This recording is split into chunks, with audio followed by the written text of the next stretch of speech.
Hello, it's Dave here, and I am with my co-host and my wife, Cathy. Hello. And we are doing a little bit of a Cinemetre today because there is a movie on Sky Store that we've been meaning to watch for quite a while. Yes.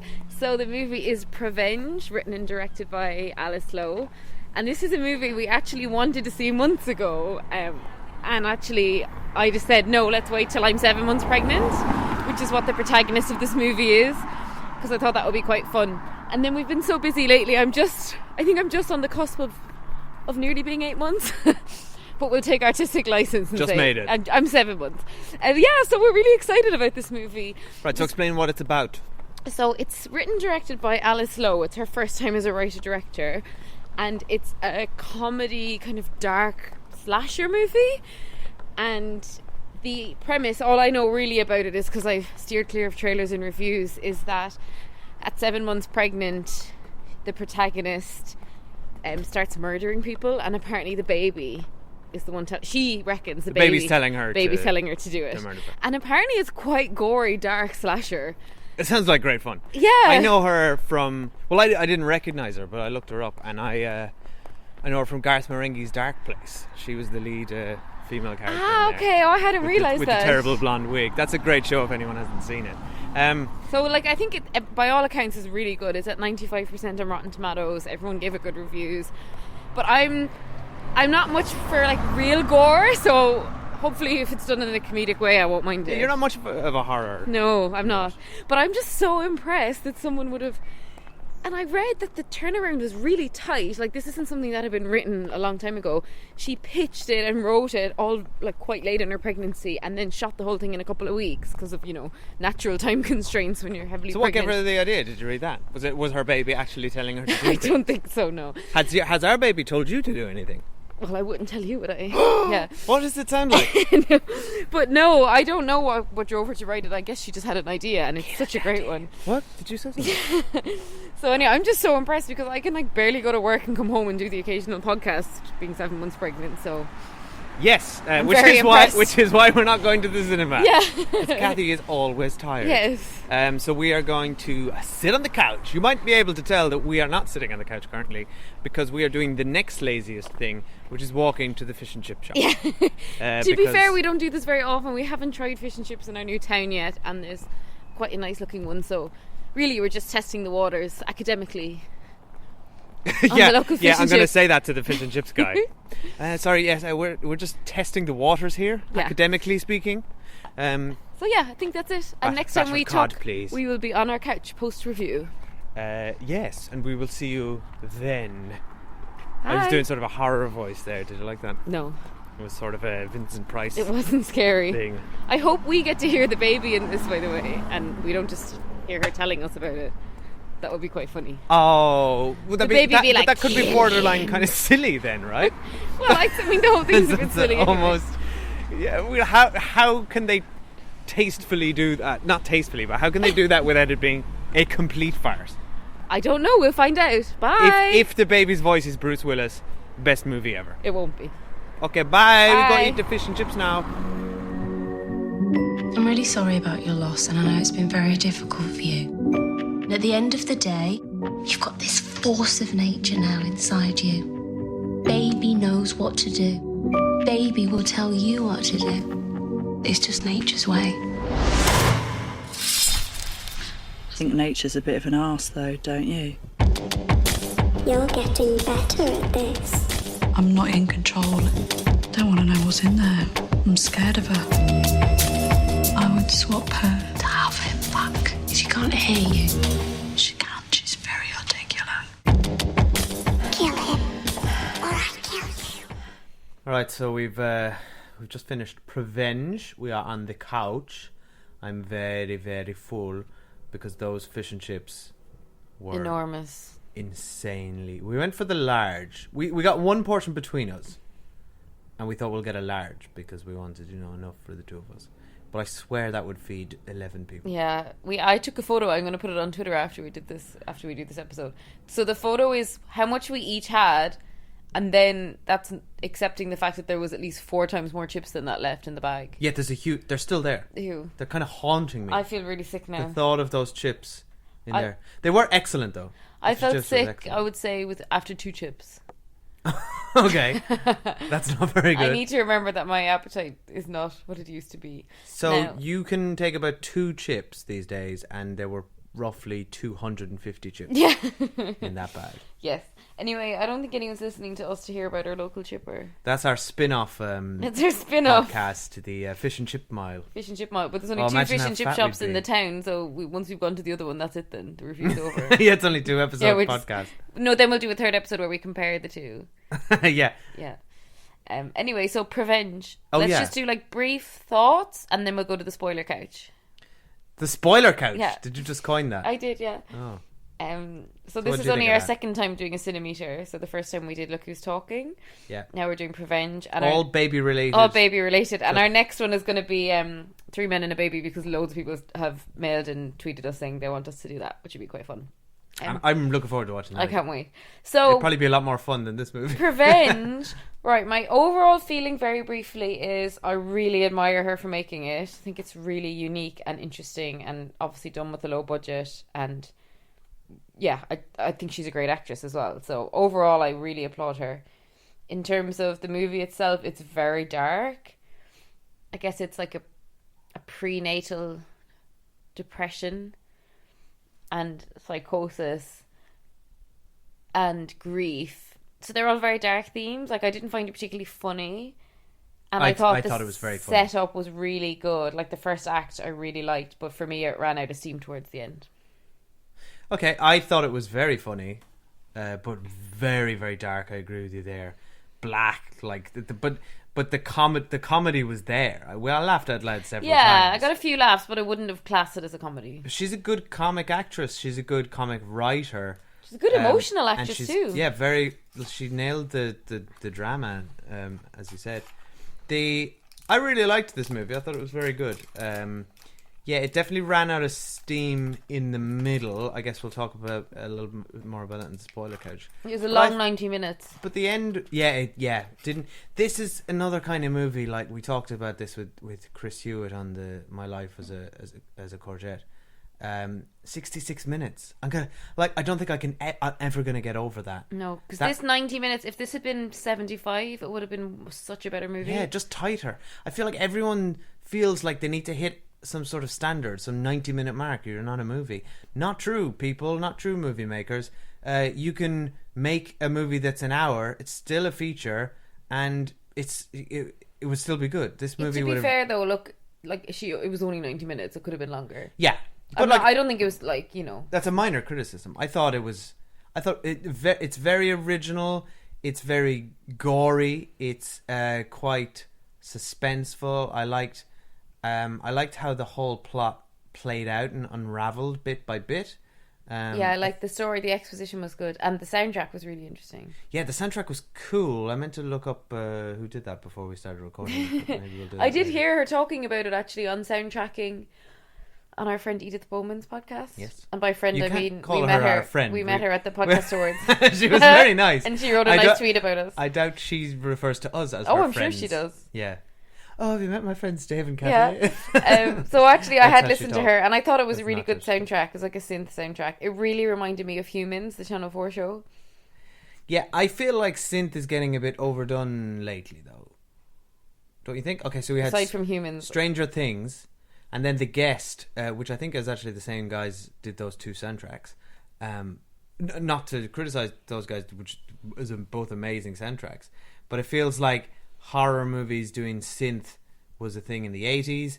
Obviously came back now recently because it's retro, and now I think it's in danger of being a bit overdone. But well, again, I liked it though because it kind of captured the madness of her. yeah, I'm not Yeah, saying it anything suited it. against this soundtrack because I thought the whole soundtrack was excellent. I'm just saying it's definitely becoming a bit of a fad, and I worry. By that it's- fad, you named 3 other examples. Yeah, well, It Follows. There's another one, very recent. Another great soundtrack. Okay, but basically my point is they're all amazing soundtracks, so keep doing it. But there's a danger of the becoming a bit too much. Okay, and now will you join me on the spoiler sofa? I think I've just realised that sounds better than spoiler couch.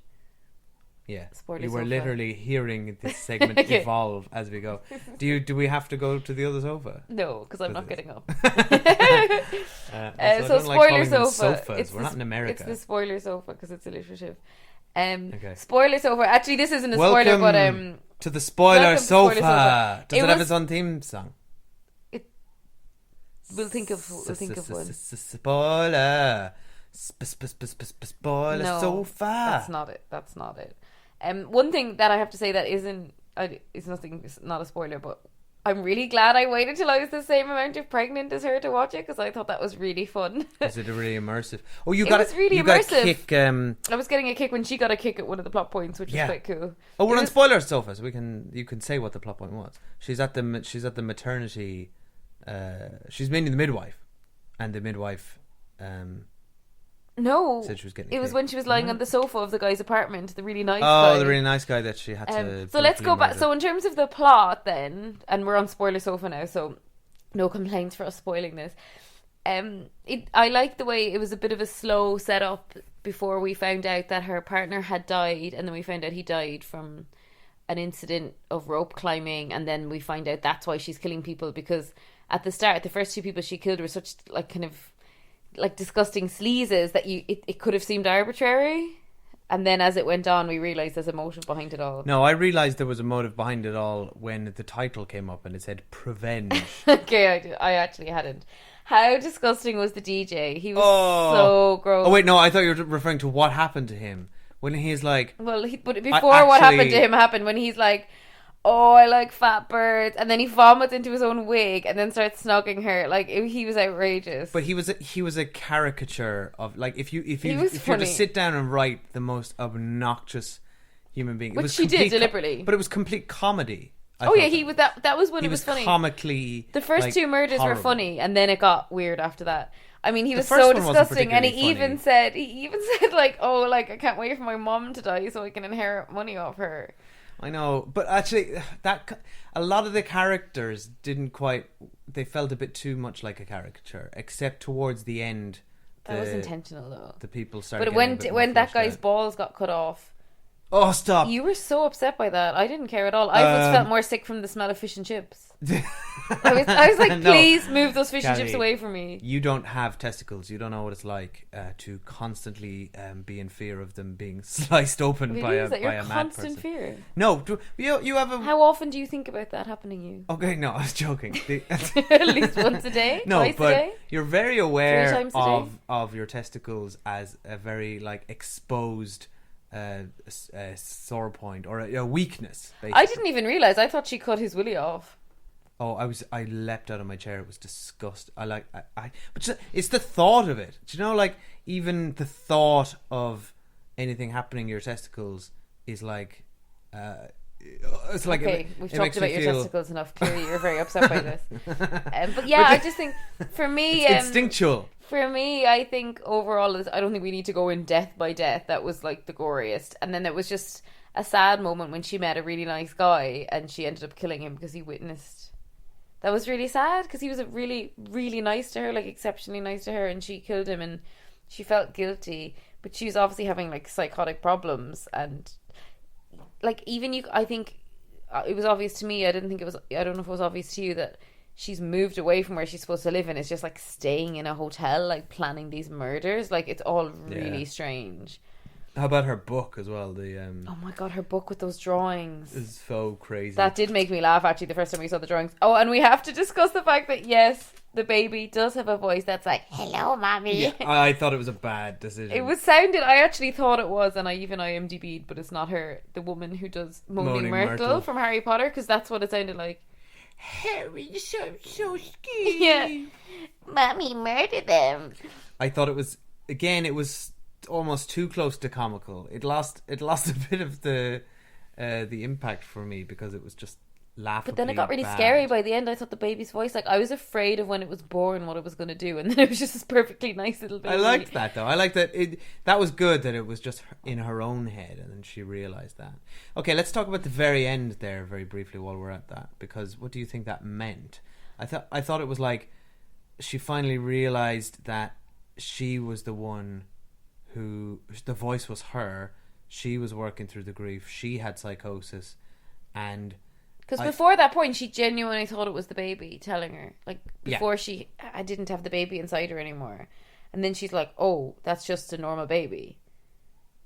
Yeah. Which also, I would say, was entirely inaccurate, because she's supposed to be like 7 months pregnant, or maybe the character is supposed to be a little bit later than that. But she has a baby, a premature baby, and then the baby's just fine. It's not in an incubator or anything. That baby was so cute. Yeah, the baby was cute. That's the issue you want to pick.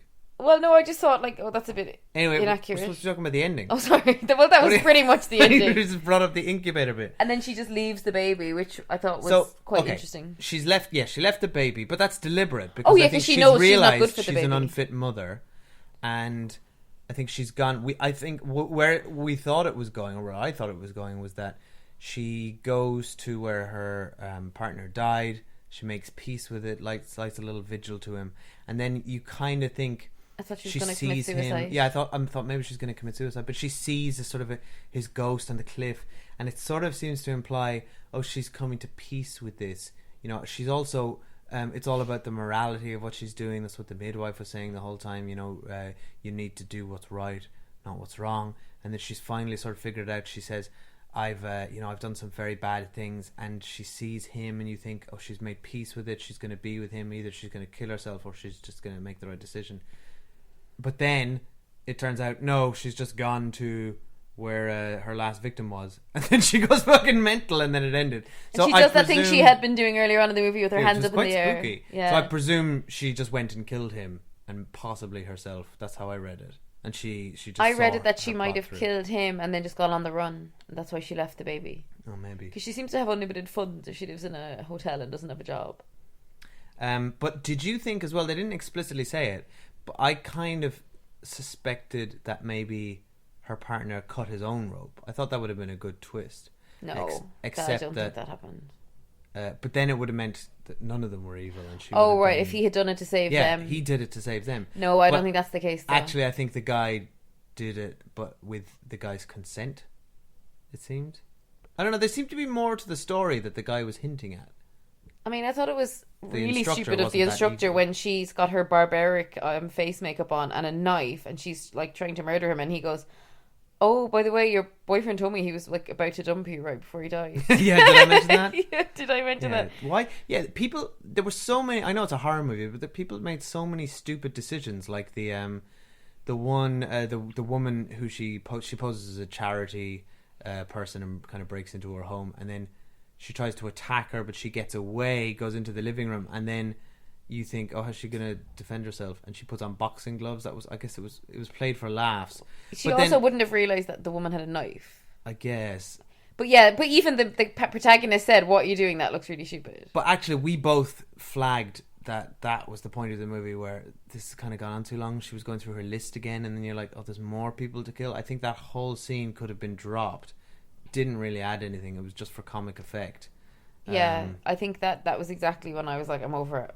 But I wasn't over it, and I'm actually really glad we watched it, and I think, I really admire her for doing it. Like, it's so cool to get a movie like that off the ground at short notice with distribution, financing, and like, it looked good, it had a good soundtrack, and all the acting was really good. So I totally admire the whole thing. Yeah, I mean, we're picking it apart just because we're reviewing it. Yeah. But I thought it was really good. I think it's really cool, and it's like a British film, and like I like everything about it, but it was very dark, and I had heard that, but I think I was expecting it to be a bit funnier, but actually I feel it just like a little bit sad after watching it. I found it was almost too funny. Like, I would have preferred it. I think I didn't have a problem with the comic dialogue, because the comic dialogue was like bang on. Like, when she's talking, like, some of her conversations with the baby were very funny. The baby like, was quite funny. Kids are so demanding these days. Mommy, buy me a PlayStation. Mommy, murder that man. Like, when the baby says, I don't want a new daddy. Yeah. Or when the guy says, oh, the baby's saying, I've just learned to do a boogaloo, mommy, and the baby goes, no, I'm saying fuck you. Like, there were some very funny bits, but I felt like some of the comic scenarios, like the boxing glove and some of the other bits, just felt kind of out of place. I wanted the horror to be a bit more. Yeah, for me it wasn't, and a bit less funny. I think for me, well, I didn't find it as funny as you, and I didn't find it scary at all. So I just felt really sad because I was just thinking, and I guess probably because of the condition I'm in, I just was thinking, oh my God, it would be so terrible, like if something happened to you and I was on my own, and if you're having like, you know, psychological problems and Grief. You're grieving and you're having like, you know, prenatal depression and psychosis and all these things. And for me, that was all very dark. So I couldn't, I just was a bit uncomfortable. Was it all a bit too real for you? It was just a bit, you know, that's really sad. Like all that stuff that was happening. Yeah. And that a sadness for me doesn't quite fit in with slasher or comedy. And I just felt really sorry for the protagonist. And I felt really sorry for everyone involved, because that's a terrible thing to happen if you're climbing a mountain and you have to cut the rope on someone. And then turns out one of them, his wife was pregnant, and she says, oh, I'm going to do the same thing to his wife. But ultimately she does it in the end. She's like putting another woman in the same situation as her. And then it's really sad when the baby's born, because she can't actually connect with it, because in her head the baby was this little... this freak. And then it's actually born and she's like, oh, it's just a normal baby. Normal baby. Yeah. Oh, didn't get the demon. Who I maintain should have been in an incubator, but maybe I'm wrong. My medical Stop knowledge. the incubator. My medical knowledge isn't up to much. What did you think? I thought the midwife's dialogue was a little too like spelling out the themes of the movie. Yeah, like, I enjoyed the midwife though. She was a bit of lightness in the movie. She was funny. Yeah. She was a funny character. But you know, she basically some of her lines were so on the nose. Like she was like, "I'm sorry, we had to do an emergency cesarean, but sometimes you have to make that cut." And you wouldn't say that to someone about this cesarean. You wouldn't say you have to make that cut. It's like, oh, thanks a lot. I really enjoyed the visual of the cesarean. I thought that was cool. I did not. Oh, I thought that was cool. I thought it was. But yeah, I enjoyed I'm not the really midwife. into gory stuff, and particularly, I don't know. I thought, ooh. And, you were watching, what's that Channel 4 show? One Born Every Minute recently, and I couldn't handle it. Well, good luck to you then when you have to watch Birth. But yeah, no, I'm going to be up the other side of the curtain with you. Although there is no curtain. Assuming I'm getting a C-section. There's only, no, you're there's not. only a curtain if you get a I mean, like, C-section. if you're getting a C-section. I'm not going to be down there with, like, whatever. Anyway, yeah, so overall I really admire it, and I think it's really interesting and cool, and I'm glad we watched it. Can I bring up what you said to me? You said this really weird thing in the middle of the movie. Well, that's because I wanted you to move the fish and chips because the smell was making me so sick. Yeah, but then I did. Then you were moving the table over here, and there was a glass of water on it, and you were like moving this 3-pronged table by 2 of its prongs, so it was like completely tilting, and the water was about to... This is really interesting for our listeners. I didn't need to go into that much detail, but basically you were about to spill a glass of water, and I gave it to you and I said, watch out. And then you turned to me like this, almost like this really cold, sinister way, and you looked at me and you said, I wrote it down actually, you said, forevermore you owe me because you wouldn't have a baby without me. It's like, and it's almost like you didn't even realize. You said it with such seriousness. You weren't joking. But then I pointed out to you how mad that was, and then you just started laughing. I think I was getting where did that come from? Getting caught up in the movie. Give me another hour of that movie and I'll be like slashing people. Oh, it's very scary. Yeah, I don't know where that came from, but basically I was like, shut up moaning about the glass of water. But basically, if I spill it, you can clean it. So what, I owe you now for the rest of my life because we're having a baby. Yeah. Okay. Seems fair. Yeah, I think so. All right, well, I've nothing else to say. No, I mean, we're on the spoiler sofa, so if you've gotten this far, you've either seen it or you don't care about it.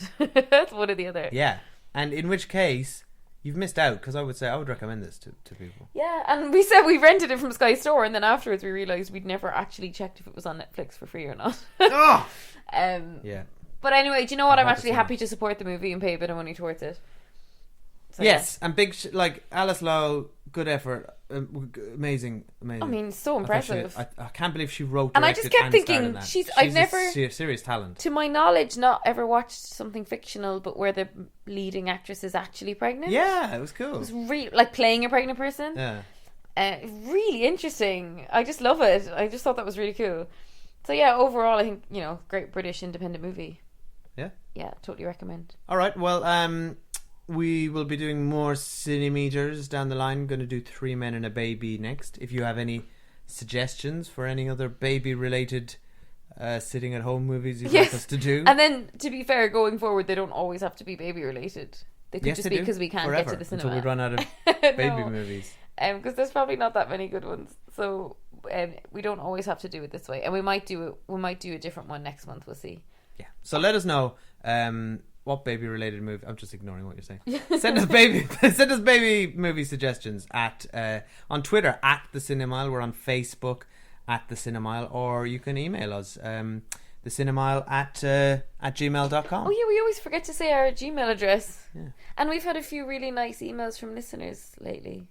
Oh, and on that note, actually, we had an email from one of our listeners. I've got it here, Greg Hartwell, and Greg wrote in because we actually said a while ago, we complained that we weren't getting any emails, and so Greg wrote in, and he actually sent us one. Though I think part of the problem is we never mention our email address. No, which is thecinema@gmail.com. Greg, thank you very much for your email. And he, him, and his wife Maeve, who's also Irish, recently had a baby Isla. She's sends us a picture here. Look, she's very cute. So thanks, Greg. Greg and Maeve, congratulations to you both. And we hope your pregnancy wasn't like the one in Prevenge.